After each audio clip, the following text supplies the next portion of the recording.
Bonjour et bienvenue dans ce flash d'information. Dominique Ouattara, première dame d'exception. Ces mots sont des membres du FAFEL, le Forum africain des femmes leaders, qui a distingué hier la première dame de Côte d'Ivoire en raison des actions humanitaires qu'elle mène avec sa fondation Children of Africa. Des actions qui portent essentiellement sur l'accès à l'éducation des enfants et l'autonomisation des femmes. Pendant ce temps, Amadou Gon Coulibaly prenait part à la cérémonie d'ouverture des rencontres d'Abidjan sur les villes durables, un événement qui a réuni en terre ivoirienne plus de 300 participants venus d'Afrique et de France, avec pour objectif de rendre les villes africaines durables. Il a eu lieu en prélude au sommet Afrique-France qui se tiendra en juin prochain à Bordeaux, en France. Le mouvement Sun, Scalip Up Nutrition, vient de tenir ici à Abidjan son atelier annuel contre la malnutrition. Nutrition et capital humain, synergie d'action de la société civile pour plus d'impact en Afrique de l'Ouest et du Centre. Voilà le thème de cette rencontre. Les participants ont été outillés pour une grande redevabilité mutuelle dans leur engagement contre la faim. Ils ont fait des recommandations au micro RTI 1 de Walter Amadou Ouattara. Après 3 jours de réflexion à Abidjan, dans le cadre d'un atelier régional de la plateforme Sun, la société civile de 19 pays d'Afrique s'engage contre la faim. Pour bien mener le combat, elle recommande le renforcement du pilier communautaire, la reconnaissance et le financement de la couverture santé universelle.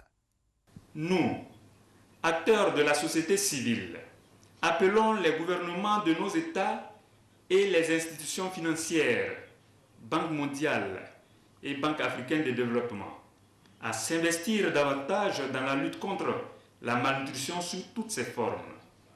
À cet effet, nous leur recommandons de reconnaître la nutrition comme une priorité de développement, de mobiliser des ressources financières pour la lutte contre la malnutrition et veiller à ce que ces fonds ciblent les personnes les plus vulnérables. Cette rencontre d'échange et de propositions de solutions contre la malnutrition a également permis à la société civile africaine, membre du mouvement Sun, de faire le point des avancées de leurs actions. Pour Madagascar, le taux de malnutrition chronique s'est amélioré. Avant, c'était 47,3%. Maintenant, en 2018, c'est devenu quand même 42%. Ce qu'on a fait, l'État, la société civile, tous les secteurs. On a donc un plan national de nutrition à Madagascar et c'est dans la mise en œuvre qu'on est arrivé donc à cette amélioration-là. Il faut maintenant aller ensemble et travailler ensemble pour que nous puissions donc atteindre les objectifs qui nous sont fixés.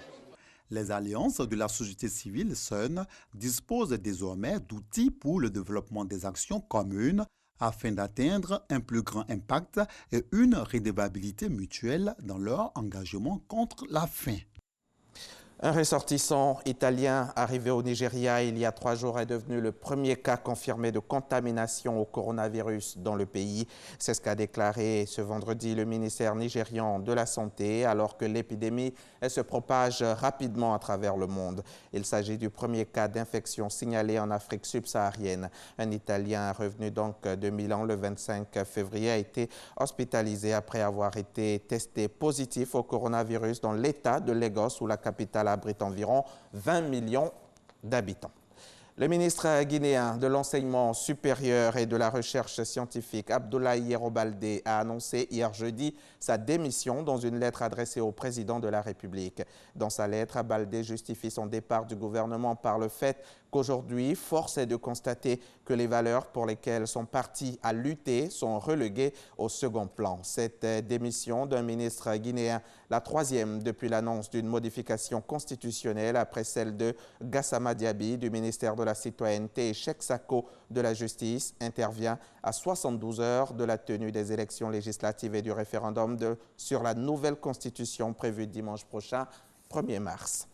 Le président de la République du Niger, chef suprême des armées, a instruit l'inspection générale des armées et de la gendarmerie de mener un audit de la gestion des marchés du ministère de la Défense nationale. Cet audit, le premier du genre, a relevé des insuffisances dans les procédures de passation de marché ainsi que dans le suivi de leur exécution. Le gouvernement décide entre autres de faire rembourser les montants indûment perçus, soit en raison de surfacturation, soit au titre des paiements de services et livraisons non effectués ou partiellement effectués, de transmettre aux tribunaux compétents les dossiers des fournisseurs qui refuseraient de s'exécuter et de prendre les sanctions administratives appropriées à l'endroit des agents publics incriminés et de renforcer en compétence l'administration des marchés du ministère de la Défense. Fin de ce flash. Merci de l'avoir suivi. À tout à l'heure, 13h.